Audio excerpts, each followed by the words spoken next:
अशा प्रकारचे कार्यक्रम आयोजित केल्याने सरकारी शाळांचा विकास व्हायला हवा. पालक अशिक्षित असू शकतात, पण आपल्या मुलांच्या माध्यमातून आपल्या कुटुंबाचा आणि भविष्याचा आकार देण्याचे काम आपण सर्वांनी करायला हवे, असे मत रायबाग तालुक्यातील कुडची येथील जातगार गल्लीतील सरकारी कनिष्ठ प्राथमिक शाळेत आयोजित वार्षिक स्नेह संमेलनात प्रमुख पाहुणे म्हणून बोलताना बीईओ बसवराजप्पा आर यांनी व्यक्त केले. ಕಾರ್ಯಕ್ರಮಕ್ಕೆ ಸುರುವಾತ್ ರೋಪ್ಟ್ಯಾಲ ಪಾಣಿ घालून करण्यात आली. ಕನ್ನಡ ತೃತೀಯ ಭಾಷೆ ಮತ್ತು ದ್ವಿತೀಯ ಭಾಷೆ ಕಡ್ಡಾಯ ಆಗಿದೆ. ಇದು ರಿಸಲ್ಟ್ಗೆ ಏನಾಗಿದೆ ಅಂದ್ರೆ ನಾನು ನೋಡಿದಂಗೆ ಕನ್ನಡದಲ್ಲಿ ಎಲ್ಲ ವಿಷಯದಲ್ಲಿ ಪಾಸ್ ಆಗ್ತಾರೆ ಮಕ್ಕಳು, ಕನ್ನಡ ವಿಷಯದಲ್ಲಿ ಫೇಲ್ ಆಗಿಬಿಡ್ತಾರೆ. ಹಾಗಾಗಿ ಇಲ್ಲಿ ಕನ್ನಡದಕ್ಕೂ ಕೂಡ ನೀವು ಅಟ್ಲೀಸ್ಟ್ ಮಕ್ಕಳು ಓದಬೇಕು, ಬರಿಬೇಕು, ಎಕ್ಸಾಮ್ ಅಲ್ಲಿ ಅವರು ಪಾಸ್ ಆಗಬೇಕು. ಇಲ್ಲಾಂದ್ರೆ ಅವ್ರು ಎಲ್ಲ ಪಾಸಲ್ಲಿ 99% ತೆಗೆದು ಕನ್ನಡದಲ್ಲಿ ಫೇಲ್ ಆದ್ರೆ ಆ ವಿದ್ಯಾರ್ಥಿ ಫೇಲ್ ಆದಂಗೆ ಮತ್ತು ಅವನ ಭವಿಷ್ಯ ಮುಂದೆ ಏನಾಗುತ್ತೆ ಹೇಳಕ್ ಬರಲ್ಲ. ಲೇಡೀಸ್ ಆದ್ರೆ ಸ್ಕೂಲ್ ಬಿಡಿಸಿ ಮನೆಗೆ ಇಟ್ಟು ಮದುವೆ ಮಾಡಿಬಿಡ್ತೀರಿ. ಮಕ್ಕಳಾದ್ರೆ ಏನ್ ಮಾಡ್ತೀರಿ, ಅವ್ರನ್ನ ಗಂಡು ಮಕ್ಕಳಾದ್ರೆ ಸ್ಕೂಲ್ ಬಿಡಿಸಿ ಬೇರೆ ಬೇರೆ ಕೆಲಸಗಳು ಹಚ್ಚಿಬಿಡ್ತೀವಿ. ಹಾಗಾಗಿ ಎರಡೂ ಕೂಡ ತಪ್ಪು.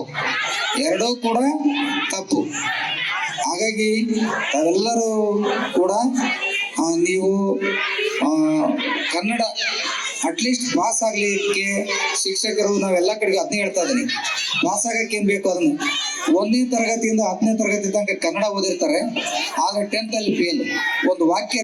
या कार्यक्रमाला सीआरपी मुजकीर बागे, ग्रामीण सीआरपी शाहनवाज पटेल, मुख्याध्यापिका रेश्मा पटेल, एसडीएमसी अध्यक्ष अब्दुल रहमान जातगार आणि इतर नागरिक मोठ्या संख्येने उपस्थित होते.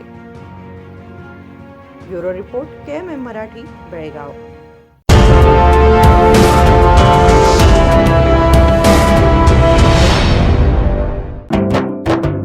जले दीप अंगना में होगी रोशन दुनिया, पलकों तले छा जाए चांद तारों का साया, रंगोली में खिले रंग खुशियों के भी तराने, तन मन झिलमिल जाए हर पल होंगे सुहाने, ये अटूट बंधन खिले हर आशियाना, रंग वस्त्रों का खजाना, मन भाए